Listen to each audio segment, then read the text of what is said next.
காஞ்சிபுரத்தை ஆண்ட ஒரு பல்லவ மன்னன், சிறந்த சிவபக்தன். அவன் காஞ்சிபுரத்தில் ஒரு பிரம்மாண்ட கோவிலை கட்டி கொண்டிருந்தான். அந்த கோவிலின் கருவறையில் பிரதிஷ்டை செய்ய ஒரு சுயம்பு லிங்கத்தை தேடி காடுகளிலும் மலைகளிலும் அலைந்து கொண்டிருந்தான். அவன் தேடுதலுக்கு விடை தரும் விதமாக ஒரு அடர்ந்த காட்டுப்பகுதியில் ஒளி வீசும் ஒரு திவ்யமான சுயம்பு லிங்கம் கிடைத்தது. அதை எடுத்து வந்து கோவிலில் நிலைநாட்ட நினைத்தான் மன்னன் அந்த லிங்கத்தை எடுக்க முயன்ற போது அந்த அதிசயம் நிகழ்ந்தது. லிங்கம் திடீரென்று மறைந்து ஒரு பெரிய உடும்பாக மாறியது. பதறிப்போன வீரர்கள் அதை பிடிக்க முயன்றனர். ஆனால் அந்த உடும்பு சாதாரணமானதல்ல. மின்னல் வேகத்தில் ஓடி அங்கிருந்த ஒரு பெரிய வன்னி மரத்தின் பொந்துக்குள் தஞ்சம் புகுந்தது. இந்த உடும்பு சாதாரணமானது அல்ல, இது இறைவனின் அம்சம் என்று உணர்ந்த மன்னன் அதை எப்படியாவது பிடித்துவிட வேண்டும் என்று முடிவெடுத்தான். வீரர்கள் மரத்தை சுற்றிலும் வளைத்தனர். ஆனால் உடும்பு பிடி கொடுக்கவில்லை. வேறு வழியின்றி மன்னன் ஒரு தங்க சங்கிலியை கொண்டு வர செய்தான்.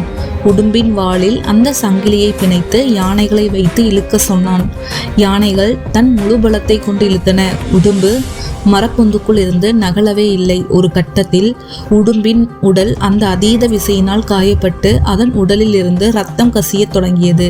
தன் அன்புக்குரிய இறைவன் வலியால் துடிப்பதை உணர்ந்த மன்னன் திச்சியில் உறைந்து போனான். ஐயனே, உன்னை அடைய நினைத்து உனக்கே நான் துன்பம் கொடுத்து விட்டேன் என்று கதறி அழுதான். அந்த உடும்பை கட்டித் தழுவி கொண்டான். அன்பினால் கட்டுண்ட அந்த உடும்பு மெல்ல மெல்ல மீண்டும் பழையபடி லிங்க திருமேனியாக மாறியது. மன்னன் தழுவியதால் ஏற்பட்ட தழும்பும் சங்கிலியால் இழுக்கப்பட்ட வடுவும் அந்த லிங்கத்தின் மீது அப்படியே பதிந்து போனது. இந்த சம்பவம் நடந்த இடமே இன்று காஞ்சிபுரத்தில் உள்ள புகழ்பெற்ற திருவெற்றியூர். இந்த ஆலயத்தில் ஈசன் உடும்பு வடிவத்தில் காட்சி தந்ததாக கூறப்படுகிறது.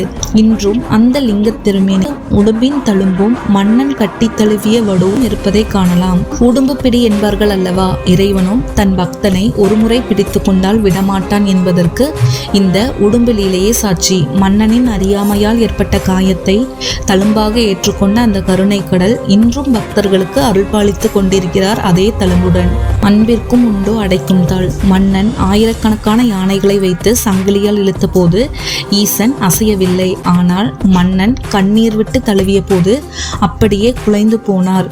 அதிகாரத்திலோ பணத்திலோ உடல் பலத்தாலோ ஒருவரை பணிய வைக்க நினைப்பது முட்டாள்தனம். அன்பால் மட்டுமே ஒரு மனிதனின் மனதை மாற்ற முடியும்.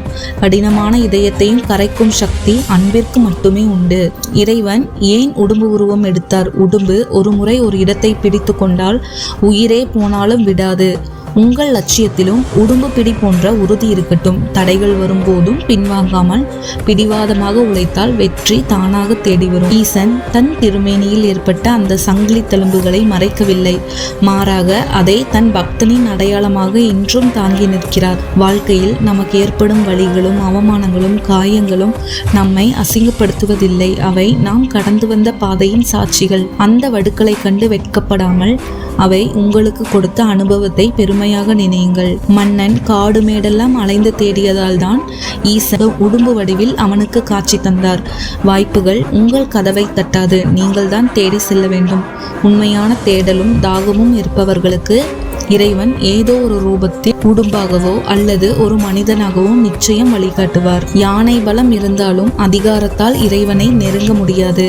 ஆனால் ஒரு துளி கண்ணீரோடு அன்பு இருந்தால் அந்த பரம்பொருளை உடும்பை போல உங்களை இறுக பிடித்து கொள்வார். பலத்தை விட பணிவே சிறந்தது. மேலும் இது போன்ற வீடியோக்களுக்கு நமது சேனலை சப்ஸ்கிரைப் செய்து கொள்ளுங்கள்.